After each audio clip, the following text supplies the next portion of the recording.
महाराष्ट्र जिला का नासिक शहर का।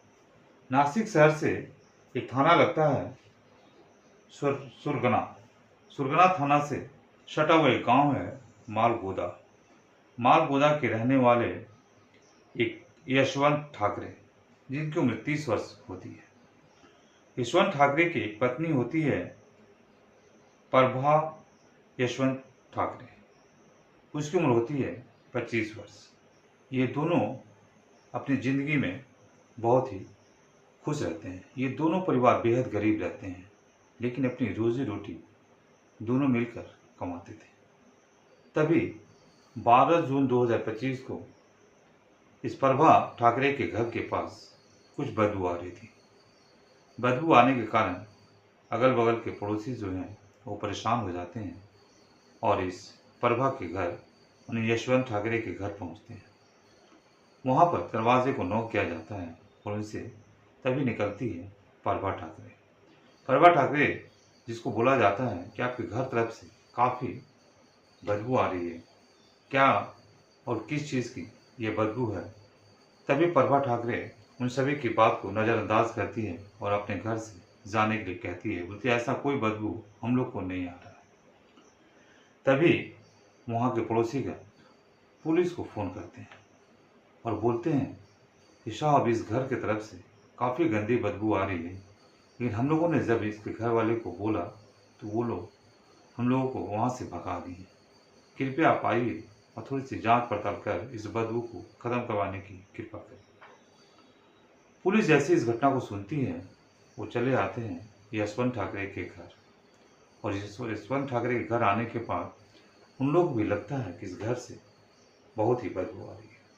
पुलिस घर के अंदर प्रवेश करती है, जहाँ पर एक गड्ढा था और गड्ढे के अंदर में ढेर सारा गोबर भरा हुआ था। वहाँ तक जैसे पुलिस जाती है, उस गोबर की बदबू को देखने के बाद वो उसको साफ सफाई करवाती है।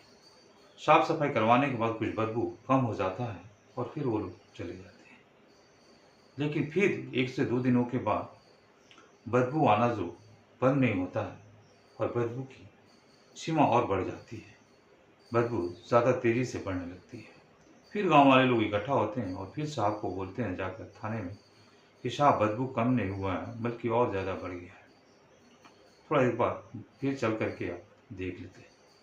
तभी थाने इंचार्ज साहब इन लोग की बात को सुनने के बाद फिर से उस घर में प्रवेश करते हैं और इस बार प्रभा ठाकरे जो होती है वह बोलती है, साहब, अभी तो 2 दिन पहले आपने आया था, जो बदबू था गोबर का वो तो साफ सुथरा कर दिए हैं, हम लोगों को तो ऐसा कोई बदबू नहीं आ रहा।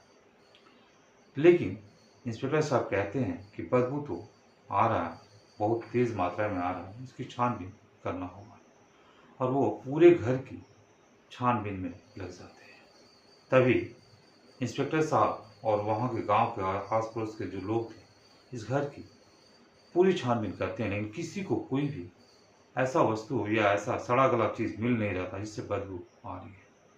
तभी धीरे धीरे बदबू की तरफ जिधर जिधर बदबू की आ रही थी उधर चला जाता है आदमी, और जाने के बाद एहसास होता है कि इस जगह से बदबू आ रही है। और वो बदबू होता है सेफ्टी टैंकी के अंदर से। सेफ्टी टैंकी के अंदर से कुछ सड़ा हुआ बदबू निकल रहा था।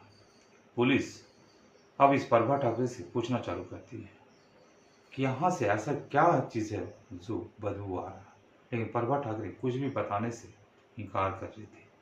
तभी पुलिस इस सेफ्टी टैंकी की स्लेब को, ढक्कन को हटाता है, तब उसमें एक बोरा नजर आता है। बोरे को बाहर निकाला जाता है और उसमें से देखा जाता है कि एक शव पड़ा हुआ है जो काफ़ी सड़ चुका था, गल चुका था।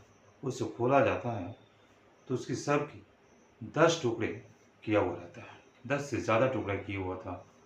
इसे जैसे निकाला जाता है, इसकी जांच पड़ताल की जाती है, स्केच बनाया जाता है, चेहरा पहचान में आ नहीं रहा था। पूरा इसमें ऐसी गोली, ऐसी केमिकल कुछ डाला गया था जिससे चेहरा और मांस पूरी गल चुकी थी। तभी इसे पूछा जाता है प्रभा ठाकरे से कि किसकी शव है, और उसे अरेस्ट कर थाने ले जाया जाता है। थाने में जब पूछा जाता है, वो कुछ भी बताने से इनकार करती है, लेकिन पुलिस के आगे किसी की कहाँ चलती है। जब पुलिस अपनी थर्ड डिग्री का इस्तेमाल करने लगती है तब ये प्रभा ठाकरे रोने लगती है, चिल्लाने लगती है। तब वो बताती है कि ये मेरे पति का शव है, यशवंत मोहन ठाकरे का।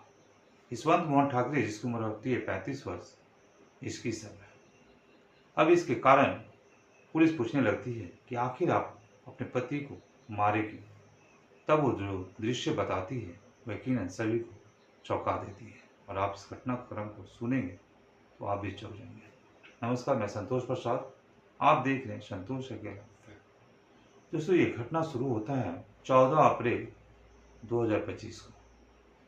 14 अप्रैल 2025 को प्रभा ठाकरे और इसके पति जो होते हैं यशवंत मोहन ठाकरे, इन दोनों के बीच आपस में कुछ मनमुटाव होते होते शाम को कुछ लड़ाई हो जाती है। लड़ाई होने का कारण जो बताती है प्रभा ठाकरे, वो बोलती है कि हमारे पति 14 अप्रैल को शाम रात को करीब 8 बजे वो दारू पी के आते हैं, और दारू पी के आने के बाद मुझसे गाली गलौज देने लगते हैं, और खाना पीना अच्छा नहीं बनाने की वजह से वह खाना को फेंक देते हैं। इसी बात पर मैं उनसे कुछ बोली तो वह मुझे गला पकड़कर गला दबाने लगे और मुझे मारने की, जान से मारने की कोशिश करने लगे। तभी बगल में ही एक चाकू रखा हुआ था। मैं अपनी सुरक्षा को लेकर, वो चाकू मेरे हाथ में आता है और मैं चाकू से इनके ऊपर वार करती हूँ, जहाँ इनके पेट में वो चाकू चला जाता है। वो गिर जाते हैं और गिरने के बाद उनकी मौत हो जाती है। अब मैं इस चक्कर में पड़ जाती हूँ कि मेरे पति की मौत हो जाती है, मैं इसे बाहर कहाँ फेंकूँ, कैसे फेंकूँ, मैं घबरा जाती हूँ। तभी इस शव को 10 टुकड़े से ज़्यादा करती हूँ और इसे इसी सेफ्टी टैंकी में एक बोरे के सहारे भरकर डाल देती हूँ। डालने के करीब 2 महीने के बाद तक सब कुछ ठीक रहता है, लेकिन इसकी स्मेल धीरे धीरे आगे बढ़ने लगता है, और उसके लिए मैं अगल बगल से, गांव के दूर दूर से गोबर इकट्ठा करती हूँ, और इसी सेफ्टी टैंकी के बगल में गड्ढा बनाकर गोबर उसमें डाल देती हूँ, ताकि किसी को भी जो बदबू जाए वो गोबर की जाए, सब की ना जाए। लेकिन गांव के आस पड़ोस के लोगों तक ये बदबू फैलने लगती है और ये खबर आप तक पहुंच जाती है। अब पुलिस जो है इस प्रभा ठाकरे को अरेस्ट कर लेती है, गिरफ्तार तो कर लेती है, लेकिन और भी एंगल से जांच पड़ताल अभी कर रही है। इस घटना को क्रम को जो अगल बगल के पड़ोसी थे उन्हें समझने में 2 महीने लग जाता है, और ये घटना का खुलासा होता है 12 जून 2025 को।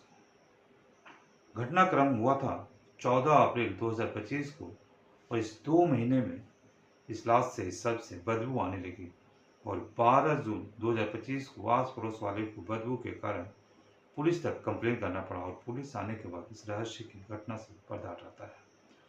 अब पुलिस इस जांच पर पड़ी हुई है कि जो प्रभा ठाकरे ये बात बता रही है मारपीट का, अपनी सुरक्षा का लेकर, कहीं और भी एंगल तो नहीं है। कहीं प्रभा ठाकरे भी किसी और लड़के से प्रेम करती हुई और अपने पति को रास्ते से हटाने के लिए उसकी हत्या की वो अपने प्रेमी से। अभी इस बात की खुलासा और जांच पड़ताल आगे चल रहा है। जैसी खुलासा होता है इसकी खबर आप तक पहुंचाई जाएगी। तब तक मुझे इजाज़त दीजिए। नमस्कार।